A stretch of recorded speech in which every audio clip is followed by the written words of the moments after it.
I am Stretch yours truly, your 6'6" phenomenon. Thank you for hanging out with me tonight. Here we go.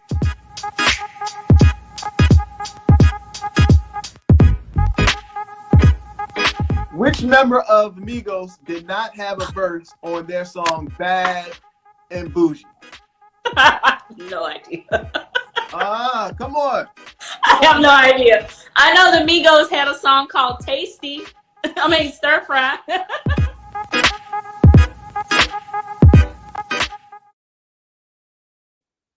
What up, everybody? Welcome. Hopefully everyone's having a good evening. I know I am. It is Cinco de Mayo. Come on now. You already know what that's all about. It's not a time for you to get out here wearing a sombrero and disrespecting our Mexican brothers and sisters. Man, this is a good day for them to celebrate. But that's for another discussion at another time. How you feel? My name is Stretch yours truly, your 6'6" phenomenon. Welcome to another dope edition of Dope Chats. And tonight, man, we are going to get into it. Because for the past 14 months, people have been stuck in the house with people that they just, at a certain point in time, I guess they realize they just really don't like them. And we're going to talk to a young lady who definitely knows a thing or two about, I say, divorce, all right, or just relationship experiences and the do's and the don'ts when it comes to married couples. But with that being said, it is time for me to introduce my guest tonight. I wrote it down because I want to make sure I get it right. You feel me? All right. So my guest tonight is a veteran trial lawyer and the founder of the MC Thomas and Associates PC, the premier, and I do mean premier, divorce and family law firm serving Washington, D.C., Northern Virginia, and suburban Maryland. She has been recognized as a top-rated family lawyer in D.C. by Super Lawyers, and just recently named the top attorney in divorce by Bethesda Magazine. All right, holla. And she has graced the television and the radio on Court TV, Fox 5 DC, Black News Channel, Essence, and of course, my beloved station, WHUR 96.3 WHUR. You can check me out every Sunday from 2 to 7 on your radio. But anyway, it's not about me, it's about her. And she is just an extremely phenomenal person. I want you all put your hands together and show some love. Come on now for my girl, Miss Michelle C. Thomas. Come on, bring it to the stage.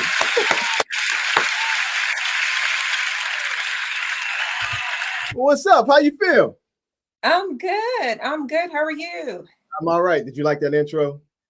That was awesome. I love the intro. Thank you. That was great. No worries. I think whenever you go into court, I think you should play that intro so everybody know they in for it. How about that?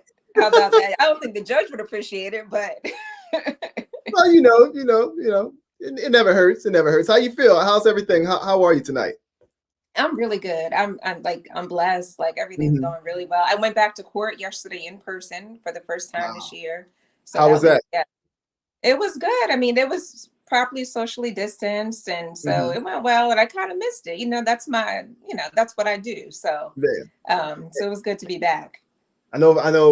For the past 14 months, I guess with everything going on with the pandemic and everybody being quarantined, and especially with when it comes to courts, I know for the most part, a lot of courts just put everything on pause, or they did everything virtually, correct? So everything was on pause for a good 5 6 months before they were like, okay, we've got to do something because we're getting backed up. So we then started doing virtual hearings, virtual trials, which was crazy. And now we're sort of slowly easing back into the in-person thing. But yeah, that was wild. Yeah. It's funny because I remember pre-pandemic, I got a traffic ticket for when I was going to work, and man, they postponed that court case for months, and it was just because of tint on my truck. Are you serious? Yeah, seriously. We're talking Montgomery County. Oh well. So anyway, I go, and all this time where they postpone. I go to court, and they try to do the whole scare tactic. Like, you should have a lawyer. So I end up getting my frat brother to be my attorney.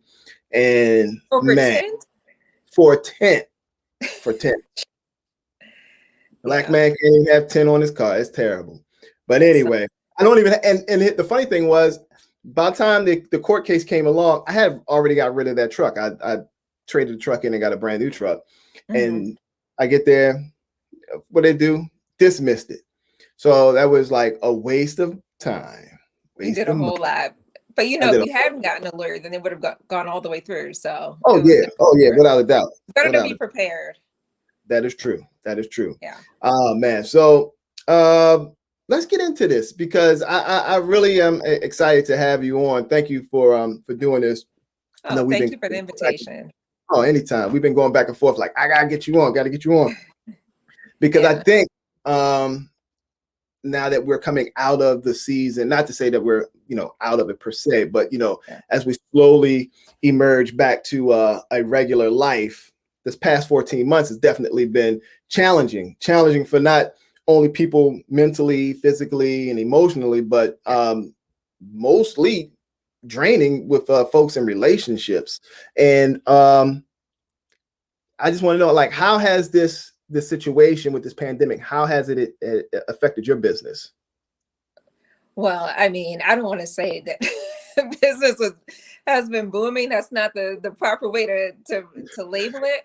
But I've been able to help a lot more people. We'll put it that way, as a result of the pandemic. No, but seriously, the quarantine forced a lot of couples, particularly a lot of marriages. It was sort of the breaking point for a lot of families, right? Like you were either going to get closer together and get through it, or you were like, this is who I married, because everything was taken away from us overnight. All of our social outlets, going to the gym afterward, going to happy hour, whatever you used to do, just like that, you're stuck in the house with this person. And a lot of people, like, it was okay as long as they were like passing in the night, like, okay, you're at work 10 hours a day, you see each other a couple hours a day, you keep it moving, it's not a big deal.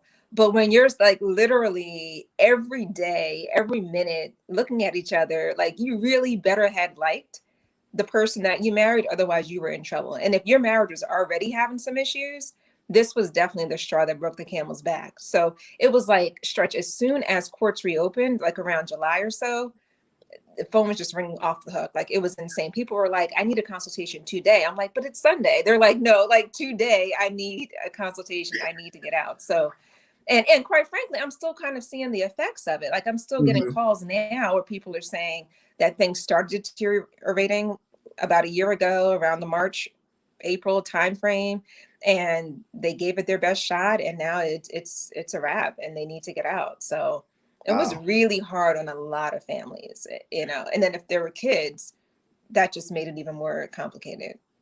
Do you think a lot of it more so span off the fact that people, we're in love with the idea of being in love, right? And things of that nature.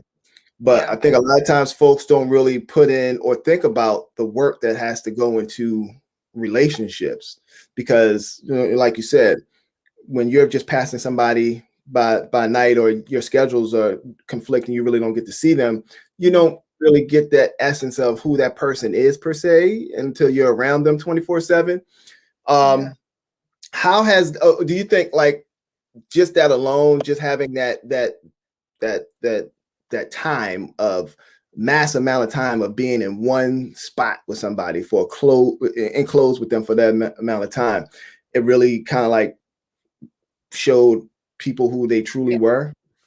Yeah, absolutely. Absolutely. So a couple things happened. One, we were all forced to face our mortality, right? Last year, when people were dying in drills, like numbers we hadn't seen in a long time. And so people began to think, life was okay. I was making it, but do I really want to spend the next 10, 20, 30 years the way that I spent these last 10 or 20 years? And people really began to, I think, appreciate life, value their own happiness above all else, and say, you know what, life is really short. Like, you hear that's a cliche. Everybody says, oh, life is short, life is short. It is. But the pandemic brought that to the forefront. Like, life is really short. You really don't know. And this virus could just take you out just like that. And so people began to say, well, wait a minute, like, I deserve some happiness here, and I'm really not happy. So there was that. There's the concept of people not really knowing their spouse, because also, Stretch, the person you marry is not the same person you're divorcing, right? People change, and sometimes they evolve and they grow together. Sometimes they grow apart. So for some couples, they didn't even really know each other anymore. It's kind of like what often happens when you're raising kids and then you have the empty nest syndrome. Once the kids go to college, then they're like, spouses are looking at each other like, okay, like now what are we supposed to do? That kind of happened during the pandemic. People were looking at each other like, who are, like, this is who I married? Like, seriously? So it was just a perfect storm for during last year. And for a lot of people, they were just like, you know what? You can't put a price tag on peace. Like, I want out. Like, it's not even worth it anymore. And it's sad. I don't mean to say that in jest. It's really sad. But also, I think to your point, this often happens and emerges when you didn't really marry the right person to begin with. So to your point, so many people spend so much time, money, and energy planning the wedding and not enough time planning the actual marriage. And if we can sort of flip that and spend more time on premarital and money on premarital counseling and like actually getting to know each other better, then maybe we could start to reverse the trends that we're seeing. Yeah, less TikToking. A little less TikToking. I mean, it's cool to see all couples. Look, you know, a lot of people are like, man, Stretch, man, you always hate. I'm not hating. I think it's lovely, and I applaud Black love. I thoroughly do, but at times I find it just exhausting and annoying, if I could say it like that, because I think a lot of times, again, it kind of goes back to the whole, you know, thing of people falling in love with the idea of love rather than going through the process of getting to that. Because I mean, I mean, it's cool to be like, oh, that's my girl, that's my baby. Oh, we TikToking, you know, we're listening to Siri say things I tell my husband. I'm like, that's cool. I mean, everybody wants to have their moment, but we also know how social media is. The people, you know, folks will always, first and foremost, put all the happy stuff, all the good stuff, quote unquote, on social media. But you know, the bad stuff, if you're gonna be real, be real. I'd rather see people having not arguments, but you know, actual real conversations about the ups and downs. Yeah, the ups and downs, because I think that'll help people more so than, you know, just trying to escape and start the what's the piggyback effect where everybody's, you know, trying to do a trend. Right. Well, first of all, social media is often a lie. Like, people that are posting constantly about how amazing their relationships are, like, those are some of the same people who have called my office that same day. Like, I need a consultation. Like, I just, you know, like, just, you can't really put much weight into the imagery that you see, but it does impact people. Like you were saying, sometimes it's annoying, whatever. But I've read articles that say that the best relationships are really those that you don't feel the need to post online, that you don't have to convince yourself and convince others that everything's wonderful all the time. Now, that I'm not judging, there's always exceptions to every rule. Some people may actually be really happy, and that's wonderful. But a lot of people are doing it just for show and other reasons, and it's not real. And I think, to your point, if we did have more engagement around, like, how do you work through difficult issues? Like, how do you actually have a conversation, have a conflict, and resolve it in a healthy manner? That would be more impactful and beneficial than this constant, like, look at us, like, we're amazing. And are you really amazing 24/7? Maybe, I don't know, but maybe not. And maybe not, you know. And it's funny that you brought up a point too, because I read an article, I think it was last week in the Post, where they were talking about how COVID or the pandemic may not make us better people as far as happier and, you know, more cordial with one another, but it has definitely opened up our eyes from the mortality aspect, in the sense that people are now going to take this situation and live their life to the fullest. And they want to, you know, go and travel. They want to experiment in things that they may have never done in their life, because we're not guaranteed to be here. You know, I mean, we already on a timeline as it is. Yeah. This pandemic has definitely sped it up a little bit faster for some folks. Yeah. Well, and the other thing too is that it's been also the stress of the last year. So there's been a lot of financial stress on a lot of families, and that also compounded and exacerbated the situation. So people were dealing with not just figuring out, like, that, or realizing that that's the person that they actually married or that they're with, but then the homeschooling of the kids, people are getting furloughed and laid off. There's financial stress, mortgages having to apply for forbearances. And like, there was just a lot going on. And so if you really didn't have that strong foundation and friendship, right, to begin with, you were probably one of the marriages or couples in trouble.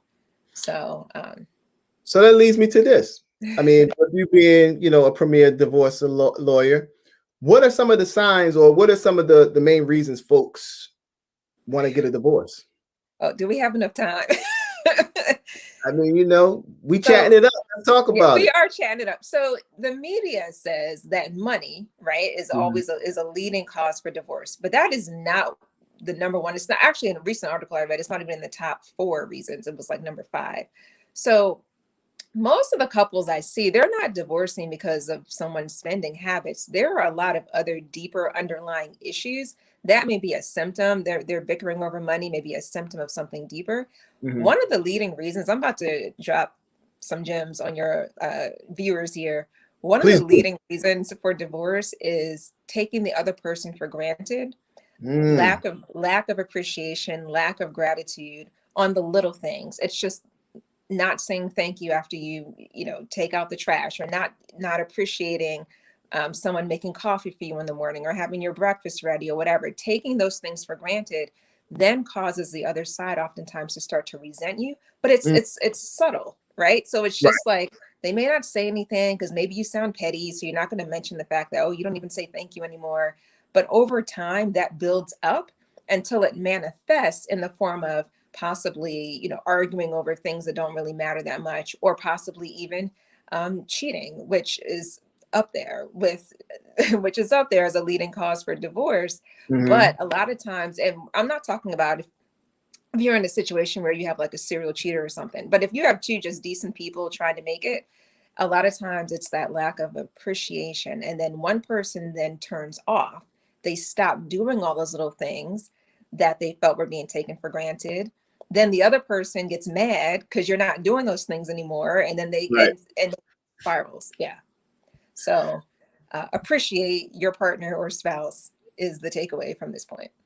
Absolutely. And I think, you also touched on it as far as like with the fact of like social media. Now, in your field, I know, some friends of mine who've, been married and, been divorced. And I've heard some stories too of other, friends or folks that I know that social media has definitely was one of their main reasons for them seeking a divorce. Not because of a physical, I guess like cheating physically. Well, you know what I mean. But like, I do. But they were like just cheating via social media, with text and photos, emotional cheating.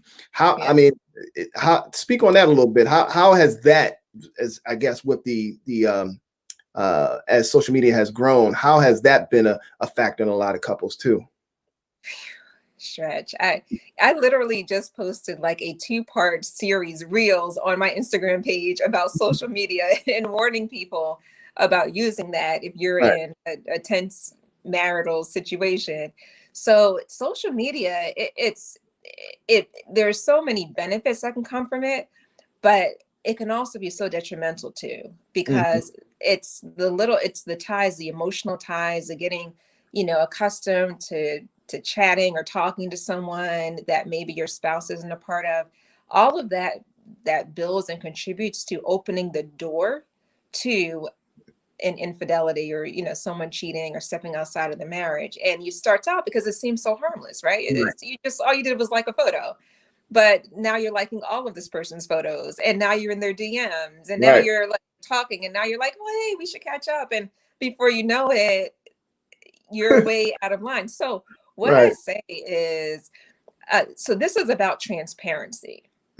If you want to have and maintain a healthy marriage and incorporate social media, not have to turn that off in order to do so, you really want to try to be as transparent as possible with your spouse or with your partner, and also meet their comfort level, right? So some people have different comfort levels. Some may not care, and others may feel self-conscious or insecure about it. Right. If you have a partner that you love and care about and they feel insecure, then maybe you say, hey, I don't care if you go through my DMs, or I don't, like, not on a regular, like where you're a sleuth, like don't do that. But I'm just saying in general, like just be open. If you're in a marriage and your partner's not comfortable, that can help alleviate a lot of the tension and a lot of the suspicions, right? Like you may happen to like a photo that your partner thinks, well, that person, she was wearing a bikini. Why did you like that photo? And what's going on? And it just, you want to eliminate, you want to avoid those kinds of conversations. Transparency. Yeah. That's the word of the day. Like that's, yeah. And you heard it. Transparency is the word of the day. Write that down. 10, 15 yes. times From a divorce lawyer of 17 years, I can tell you that being open will help you go the distance a lot more. And then of course, communication, right? Yeah. You have to talk, like if you're uncomfortable with something that your partner's doing on social media, you got to tell them, you got to talk about it and make sure that you're both comfortable. And also that the rules apply to both of you. So It can't be too one-sided. It should really be a pretty equal agreement in terms of social media use. And I think, I think a lot of times we get so caught up, and it kind of goes back to where we were saying when people seek attention outside of their household, right? So you're on social media and someone likes your photo. A like doesn't necessarily mean they want to get with you. Right. People take that and be like, oh, snap, so-and-so liked my photo, but they, let's see what's up. Yeah. I'm like, you can't do that. You can't do that, because that's when you open up Pandora's box, where you find yourself sitting in Michelle's office, looking to hire her because your wife got mad at you. But it's interesting though, because let's talk on the statistics, because as we're seeing, and correct me if I'm wrong, but more and more people nowadays, especially Black folks, we're not getting married as often as we used to. As the divorce rate in Black households gone up? I can't provide the data as it relates to Black households in particular. I do know that Black women are certainly not getting married as frequently as other. You look surprised. Why do you look shocked? Because every woman that I ever encountered, or potentially me, if they always said they want to get married. So they want to get married. They are not actually doing it. Like, okay. Yeah. I'm not saying that the statistics are that Black women don't want to get married. Is that they're not, and that's probably another show. As to all those reasons why. But I think that people you have to have shared core values, right? You have to value the same kinds of things. If you value family, both sides should. If you value travel and being free, both sides should. So it's really it's about communication. It's about compatibility.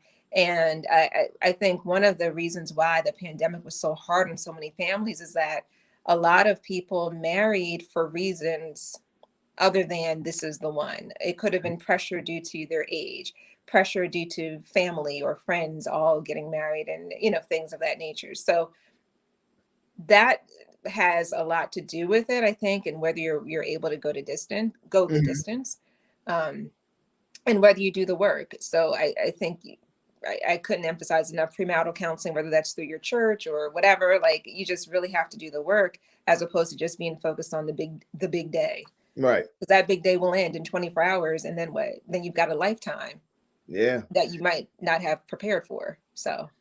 Do you think, like, okay, when it comes to the world of dating, right? And we're like, oh, okay, I want a person who is.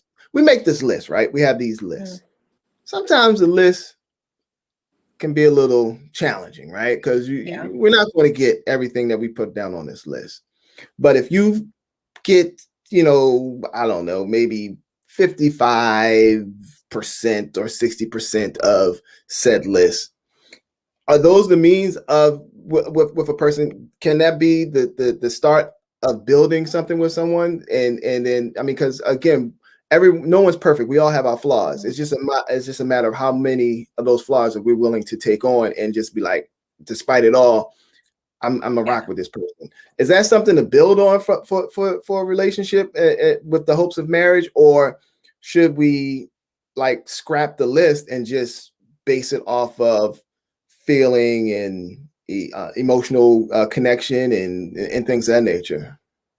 So in this day and age, I would say first you need to base it off of, if you're looking for a lifetime partner Mhm. to marry, you need to base it off of a whole lot of prayer first and foremost, because that's also a big factor. I think I've seen many marriages where God is in the midst, where God is not in the midst. If God's in the middle of it, that certainly increases your chances. And I think there are statistics on that say that increases your chances of, Mhm. I don't want to say survival, but that's basically what it is. Um, Help me, Jesus, help. but yeah, but no, I mean, I think that you just have to, you really have to make sure that, it's a really big decision, and Mhm. you need to consult with people, and not, let's talk about this. Let's not ignore the red flags, right? So Mhm. a lot of times people get married when there are tons of red flags, because I'll be talking to them like, was this happening before the marriage, or and a lot of times it was. And again, not in every case, because people change and things happen and life happens, but sometimes there are red flags there Mhm. that should sort of give you pause. Um, to your point about the list, it really depends on what's on your list. I think 55% is a little low. You might want to look. I'm just saying, like, I think that's a little low to say, like, oh, you got half the things that I'm looking for. But I mean, it depends on what those things are. Yeah, Hopefully they're yeah, not shallow. right. That 55, that's low. Okay, you're right. You're right. I was just throwing a number out there. Math wasn't my strong subject. But I was just throwing a number out there. But you're right. You're right. And I think it's also too off of like you said, what's on your list. Yeah. Like, if you're looking for a person who is, first and foremost, just nice, just a nice. So I think that's where things kind of get misconstrued, because we always look for like, oh, I want someone who's, educated, good sense of humor, nurturer, and Yeah. good communicator. But are they nice? They can be all that, but if they're not nice, Yeah. you know, and No, not, I agree. yeah, and nice but not in a sense of like that fake kind of like nice, but act authentically nice. Are you kind? Yes, yes, yeah. I mean, it's just the simple things, because I Yeah. think if you can find a person who, like you said, who is kind and has a heart and empathetic, things of that Mm-hmm. nature, those are the good qualities to have with a person. I think, like, and that is also a good starting ground for you to build upon a relationship. Yeah.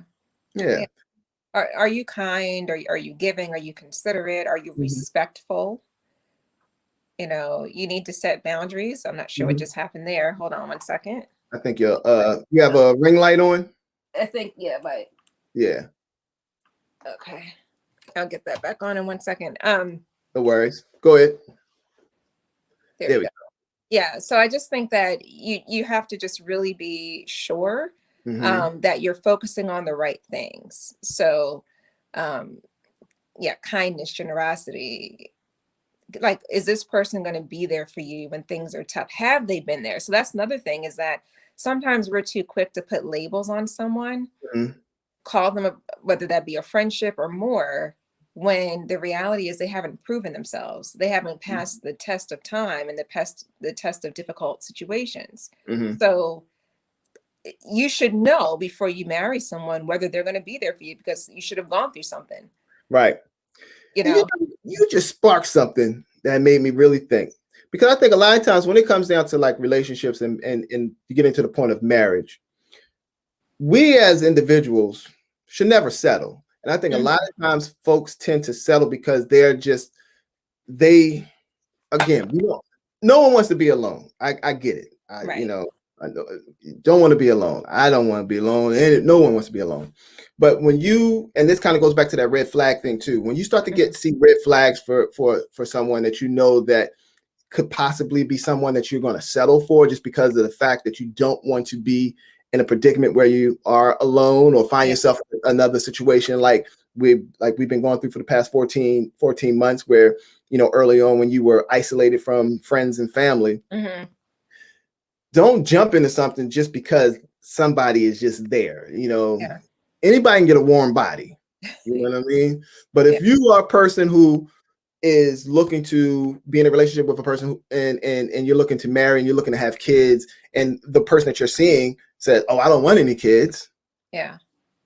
That's it. Don't try to, because I think we always kind of get in the mindset of like, okay, well, you say it today, but maybe in 2-3 months you may change your mind.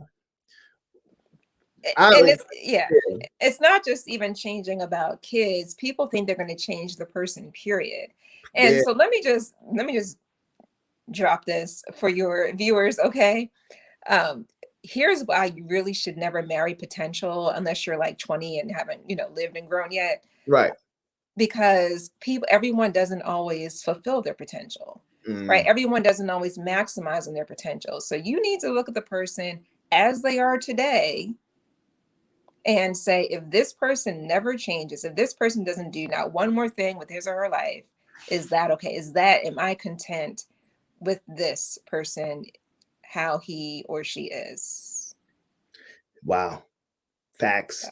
Gems, jewels being dropped up in here tonight. Because I mean, and that's you hit it right on the nose. I mean, you have a lot of people who never fulfilled their potential. Yeah. And then that's where the animosity and all that stuff starts to waver, and it becomes and it grows. It's like a cancer, you know what I mean? It starts off small and then eventually it gets bigger, and the next thing you know, they're sitting up in your office. And there it is. And there it is. Yeah.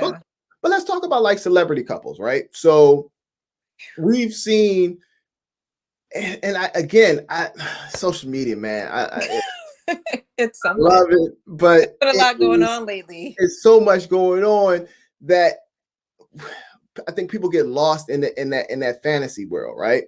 Celebrity couples are just like regular everyday couples. They just may have a little bit more money, but outside of that, they still have issues in their marriages. Case in point, now we see the separation or the divorce proceedings going on with Kanye West and Kim Kardashian.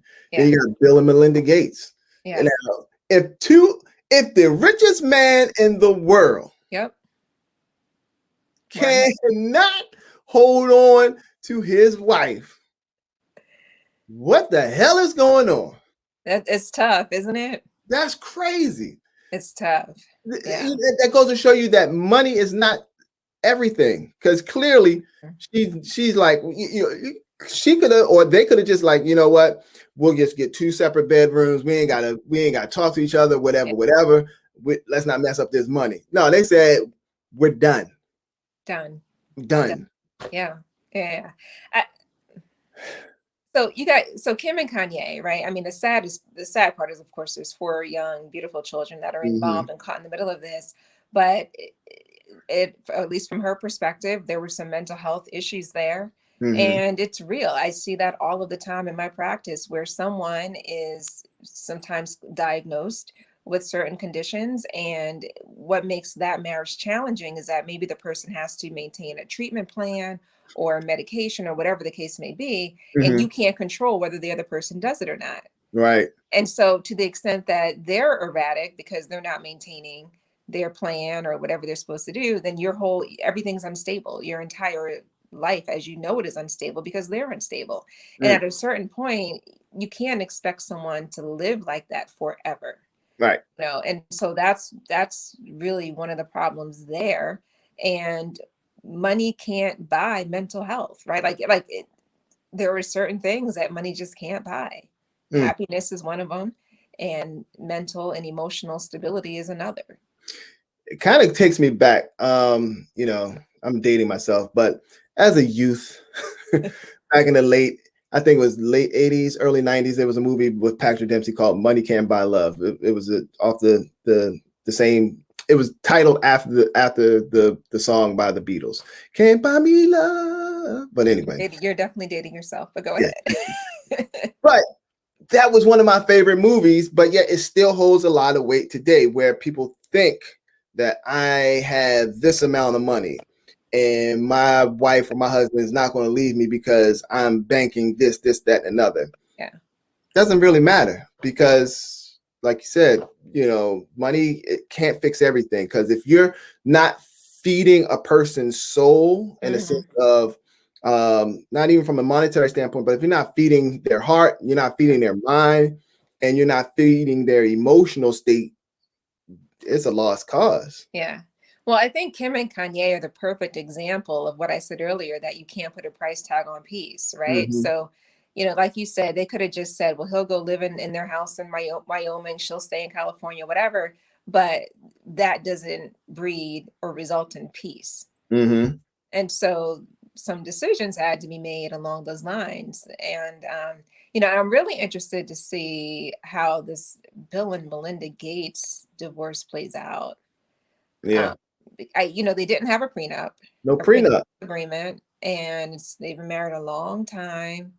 So I'm just interested. Now, I don't know that it's necessarily even about the money when you have more money than you can even, that you can even fathom for a lot of people. But I just wonder if the fact that if living in his shadow sort of all these years had anything to do with it, because I know that she went to Duke's business school, I think Fuqua Business School. And it's like, a lot of women don't necessarily go to a school like that to then, you might have, she may have had other, desires. I don't know. But I mean, they did a lot together with the foundation and everything else. But it's just that she was still certainly sort of in his shadow, I think. I think from what I was hearing, they said that they were going to split the assets, 50-50. A lot of assets. It's a lot of There's a lot of assets. I need to just stumble upon them one day and be like, oh, I'm your long lost cousin. Right. Yeah. No, they've got assets to go around. It would appear. So that is crazy. But I mean, it just kind of just goes to show that I think despite it all, whether you're rich, whether you're famous, whether you're poor, or whatever the case may be, we all have the same issues when it comes to relationships. And like you said, there's no way of getting around that unless you're transparent and you're open and you talk and you're able to work out the kinks in your relationships. And I think a lot of times, and I'll speak for myself, people are afraid. A lot of people are the V word, and the V word meaning vulnerability is a hard thing to. That's true. Yeah, people are afraid to be vulnerable because you when you open that door and you're letting someone in, the thought of that person knowing things about you or getting the deep things about you, it puts a fear on you because you never know what that person may do with that information. So that's an excellent point, and that's where the time comes in, and people needed to take things slow so that your partner can prove themselves to you, so that you can each build that trust. One, it's earned, and then it really develops over time. Right. So whenever someone, I mean, this is a red flag right here. Whenever someone comes on too strong, too fast, with promising too much, that's a red flag. Because to build that solid foundation, it really does take time in a lot of instances. Of course, don't DM me. There are always exceptions to every rule. Sometimes there's love at first sight and people live happily ever after. But in a lot of cases, it takes time so that you can feel safe enough to open up and be vulnerable with someone. But that's a really good point. I think that does. Yeah. But how much time is too much time? Because when you look at it, okay. In your 20s, you got time. You like, man, I got time. Then 30s hit. You be like, yeah, I still got a little time. Yada yada. But 40 hits. Then that's when people start freaking out and wilding because they know that time is not really on their side per se. Yeah. Because I can speak for me as a 45-year-old man. I'm like, in my 20s, I was like, yo, commitment, who cares? I don't need that. I'm out here chilling. 30s came, I was like, I still am chilling. 40s came. I said, well, I Wait still a like minute now. but it is getting a little late in the day. I would like to, go on and do a little something. But that's what I'm saying. Like it gets to a point where you're like, sometimes I think we think we have all the time in the world, especially when it comes to, learning someone and being around them. But at a certain point in time kind of just like slips by, especially when you're used to being by yourself. Then you kind of get in your own little zone, right? Yeah. And then you really get to the point where you don't really, how can sometimes you just can't tolerate certain folks because you're like, I can't do this. I just can't. And so it kind of goes where you just go from, on to the next, on to the next, on to the next until so it's like you're kind of chasing something that's not attainable. Right. So I think that's a really good point, and it's so important to really give thought to like defining a clear vision for your life and what do you want it to entail? What do you want it to look like?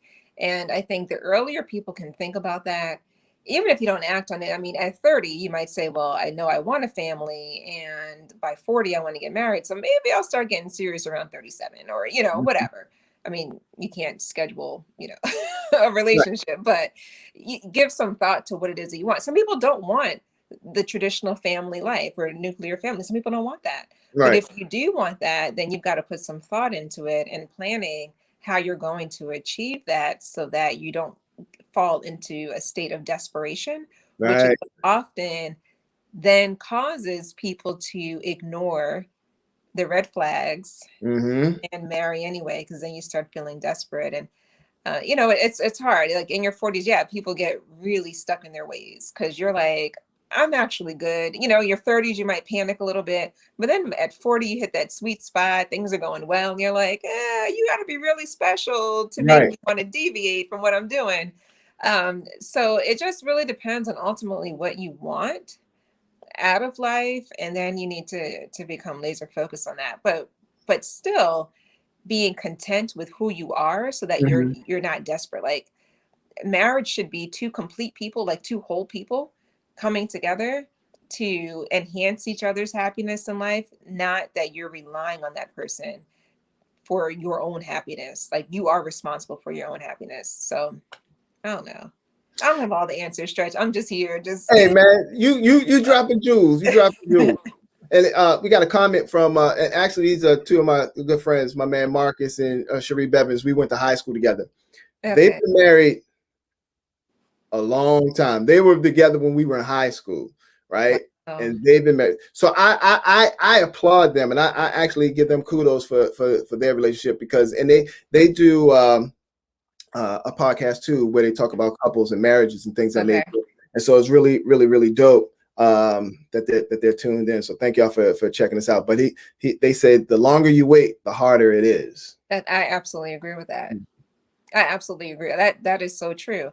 Because when you get to a point where you've hustled, you've worked hard, and you're in that sweet spot, you really start to sometimes enjoy it. Like you really get used to it, but then you also enjoy it. Like if you focus on pursuing your own passions and what lights you up and all this stuff, it's not that you don't need somebody else, but it just doesn't become the focal point. Whereas in your 30s or 20s, you may have felt all this pressure. The pressure subsides, and I think by 40, you're kind of like, I'm going to do me. Right. The end. Yeah. And I think also too is like we get in our head because I know for me, I was saying, okay, here it is. I'm 40 something. I know I want a family. I know I'm, blah, blah, blah, blah. But then I say it, but then I contradict myself and like talk myself out of it. But then I'm like, okay, but you have. So what's that about though? Like talk yourself out of it. Why do you talk? If that's what you want, what else are you saying to yourself on the flip side? Well, do I really, I mean, I know I want a family. I know I definitely want a child, but I'm like, okay, but do I really want all that comes along with it? You know what I mean? Because not like that. No, well, wait a minute. I'm saying, clean this one up. I'm cleaning it up. because it kind of goes back to where we were talking about earlier when you feel like you have to settle. Like, I don't want to just rush and do something just for the sake of doing it because that's a goal of mine that I want to attain. I'd rather for it to happen organically. But then that's when the time thing kind of becomes an issue too, because you're like, okay, I'm not 20 anymore. I'm not 30 anymore. You know, I'm at that middle age of 45. And, you know, if you're looking to marry and meet someone, and then you got to go through the dating and then the marriage and then the kid part, that adds more time. And then it's like, okay. Well, it may add more time, but I think the question becomes like, what is the barrier? Like, what is blocking you from either attracting that person? I don't mean to get all in your, like, we don't have to do this. Like, you don't have to. I open the door, so it's all good.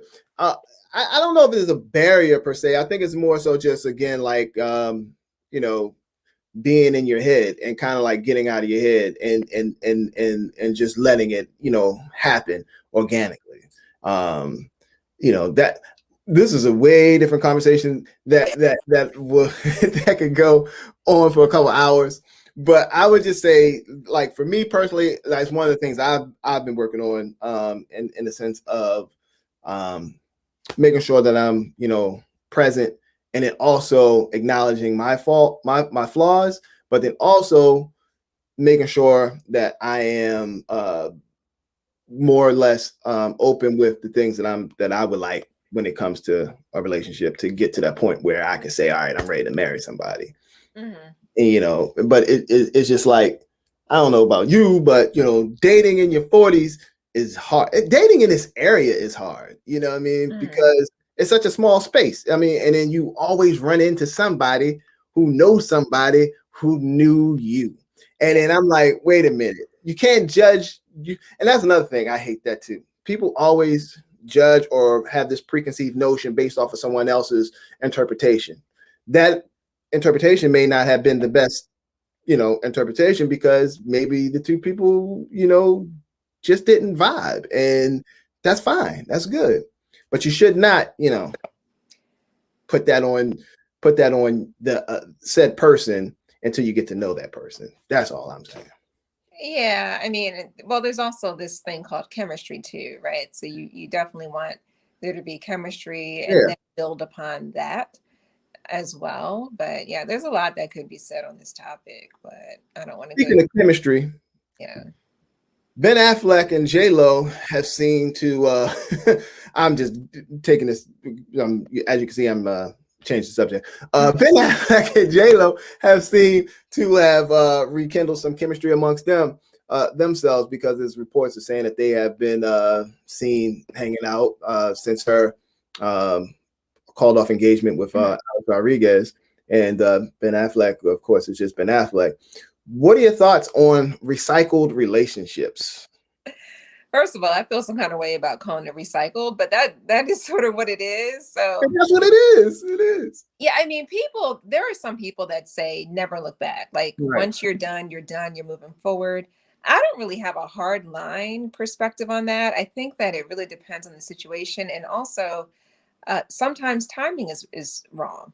Sometimes it's the right person that you've met at the wrong time. So I am hesitant to say you should never, ever give someone a second chance or another chance to revisit that. You have to look at the reasons why you broke up in the first place. If there was some toxicity there, toxic communication, any kind of disrespect, dishonesty, anything like that, then we need to keep it moving. Like there's no room for redemption. Maybe you have turned your life around. That's fine, but that's no longer my concern. So, but if it just didn't work out for random reasons, I mean, you know how it can be any reason that it just didn't work out at that time. And I think when they were together, they were much younger, right? I don't even know how many years ago that was, but that was back in the 07, 08, 09 era. Yeah. So sometimes people have simply grown and evolved, and also based upon your life experiences, that changes you. So she's been in a whole a couple of. She was married. Yeah, she had marriage. She's got an engagement. Like she had a whole lot of stuff going on. So she is probably not the same person she was when they Mhm. were originally together. So, you know, I'm open to it if it works for them, great, you know, and we'll see.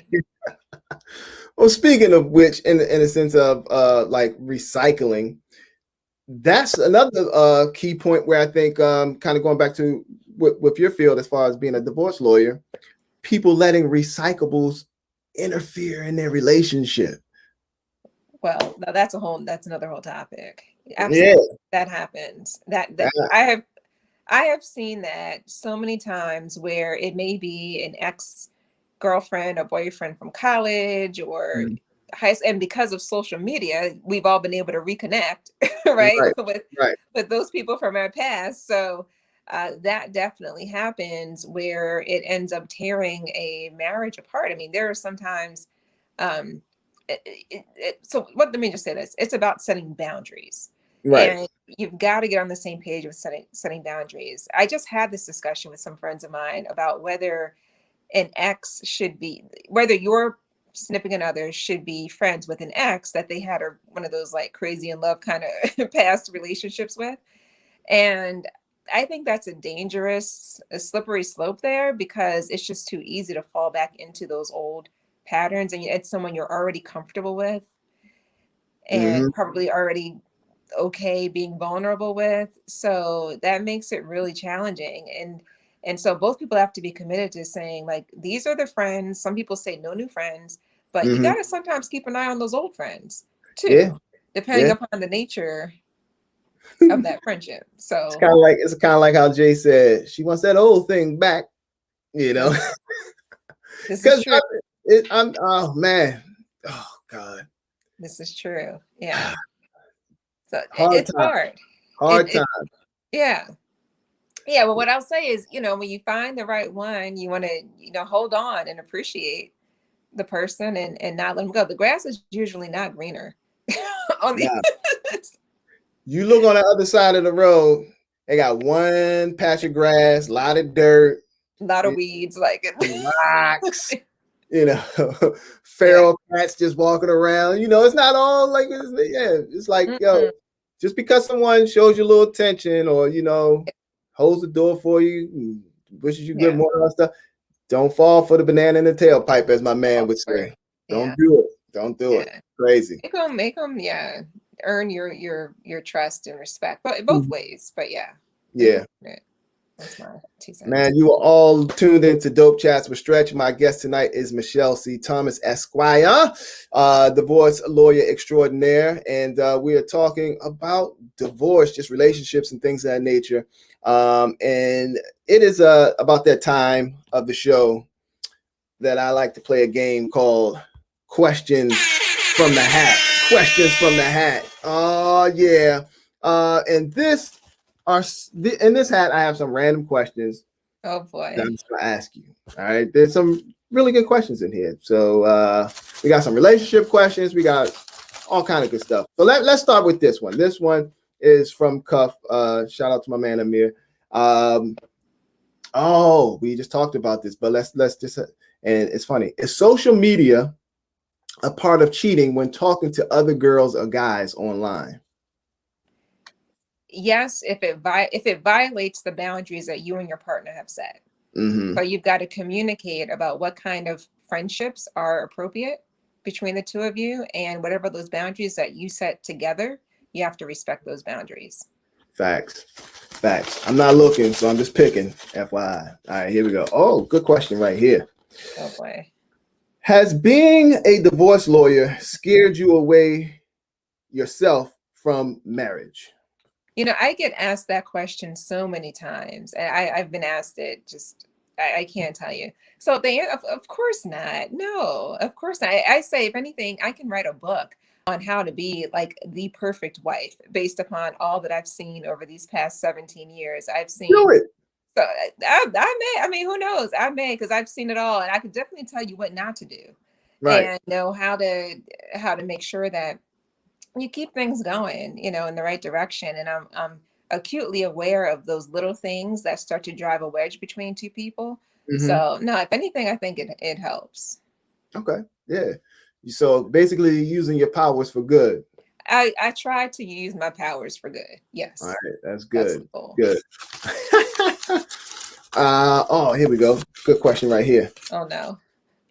Outside of being a lawyer, what else did you want to be? Oh my goodness. That's a really good question. I'm one of those weird kids that wanted to be a divorce lawyer since I was like, I don't know, 6 or 7 or 8. Like it was really weird. And my mom would be embarrassed. My mother would be like, could you stop telling people that you want to be a divorce lawyer? People are gonna think I'm leaving your father. Like she would just be so upset with me because I would tell everybody wherever I went.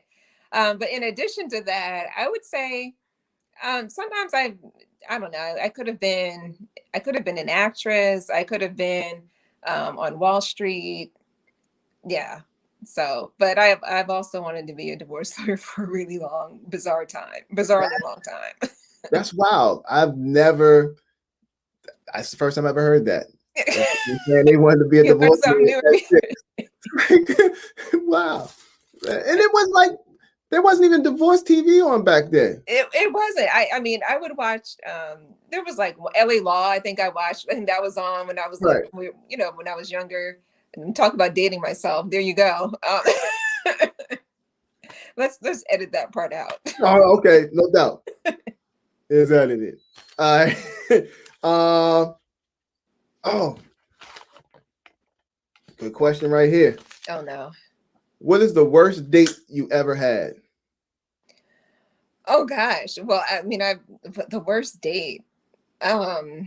You don't have to say no names or anything like that. I'm not gonna. I'm not gonna say Okay. anything. So, Oh no. I haven't. I wouldn't do that. it was Leroy Jenkins, 2012. Yeah, no. I being probably taken to a sort of a cafeteria kind of restaurant, and it was kind of this this food that I didn't want, didn't eat, didn't like. My plate kind of looked like slop. Like it was just.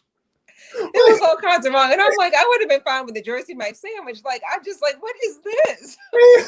What is this? They took you to a high school cafeteria. It was tough. It was tough. Yeah. Was that the first date? It wasn't the first date. It was pretty early, but it wasn't the first date. But it may have been one of the. I'm sure it was the last date. I think it was the last. Yeah. Actually, I'm sure that was the last date. Yeah. Did you tell said person about the experience so that person could learn? You know what I'm saying? Because sometimes, we men we may think, yeah, we think in other ways. So maybe that brother needed to be taught. Did you tell him about it though? I was pretty clear that this didn't really work for me. It didn't really work for me.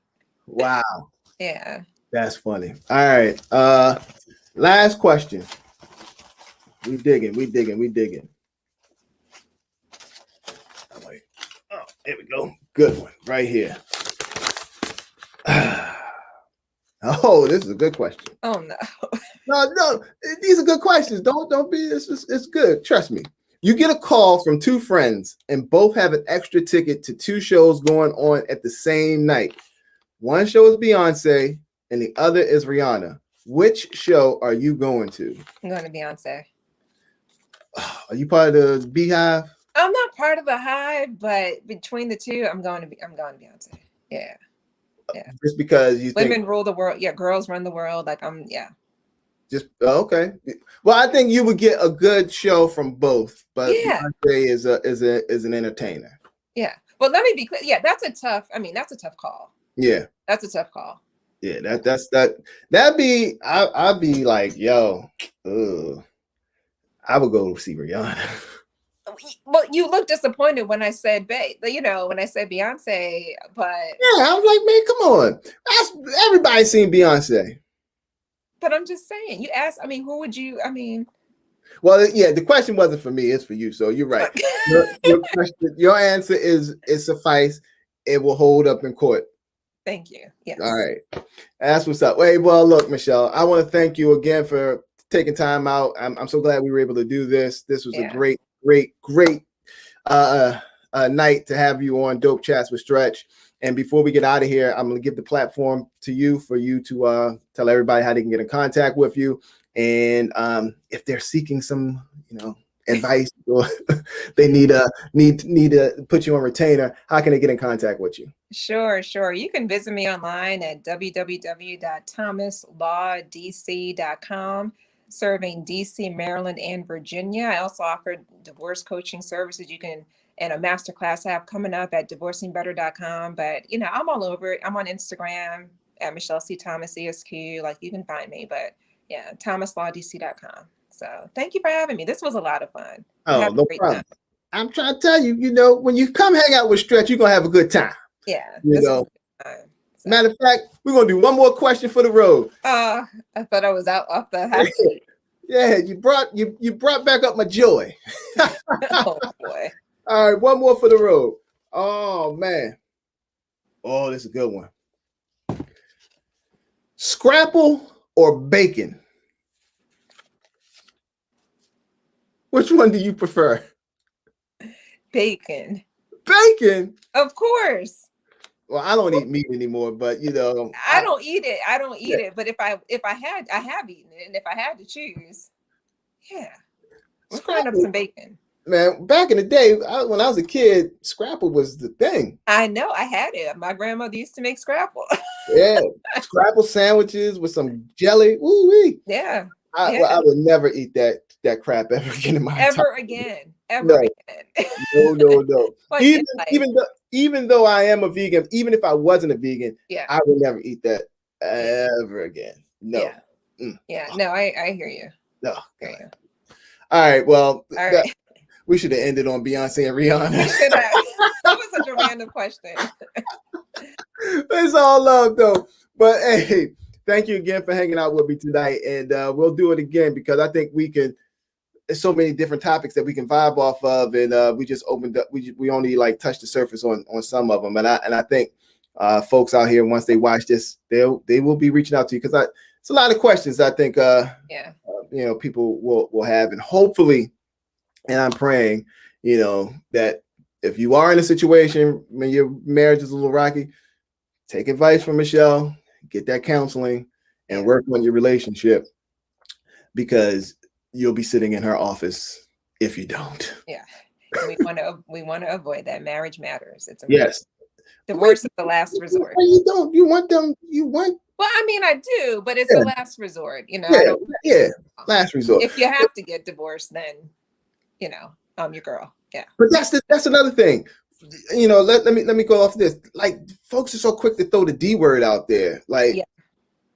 Way into the early into the marriage. Yeah. That sense of commitment has been lost, it seems like. Yeah. Like that our grandparents and years ago used to have. Yeah, that's another whole topic.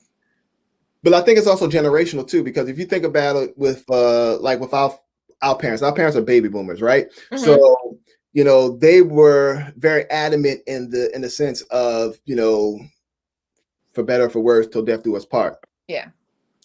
As our generation, I think a little bit of our generation still holds on to that, but the younger generations, they're like, you don't like me today, I don't like you tomorrow. Right. I'm like, yo. I think that's right. Right. Like our parents, they stuck it out, and but yeah, for us, we're kind of and then the next generation, that's why divorce rates are actually declining, because marriage is declining for this next generation. Yeah. This next generation aren't as quick to marry as previous generations beforehand, which they're more inclined to just, they'll enjoy being in a monogamous relationship or something long-term, or just the fact of just being in a long-term relationship rather than making that jump. Yeah, but marriage matters. Marriage is important. So. Yeah. I got one more question for you. What are your thoughts on women proposing to men? That's a big thing now. We should have ended 2 or 3 questions ago. That is it's an individual decision. Right.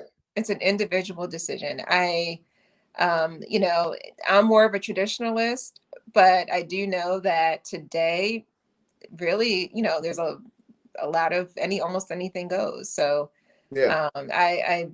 I believe the Bible. I believe that, the man is sort of should take the lead and, and fulfill that role. But ultimately, it's whatever works for the two of them. Yeah, I agree. I mean, I only asked that because I just saw recently Zales has started making engagement rings for men. I did not know that. Yeah. So, just in case. That's the note we're going to end on. Yeah. Well, we can end on another good question. Yeah. No. I'm good. We're good. We're good. All right. Well, thank you again, Michelle. This has been fun, and I really do appreciate you taking time out tonight. And we'll do it again. I would love to have you back on sometime in the near future. All right. Yeah. Thank you. Thank you. All right. Anytime. Hold tight. Yo, well, that does it for me. Thank y'all for hanging out. This was fun. And we'll be back again next week with another dope edition of Dope Chats with Stretch. Until then, y'all be easy, be loved, be blessed, and I'll holler at you next week. And don't forget, you can tune in and check me out Sunday on 96.3 WHUR. Don't forget, Last Request, the novel, is available right now on sale.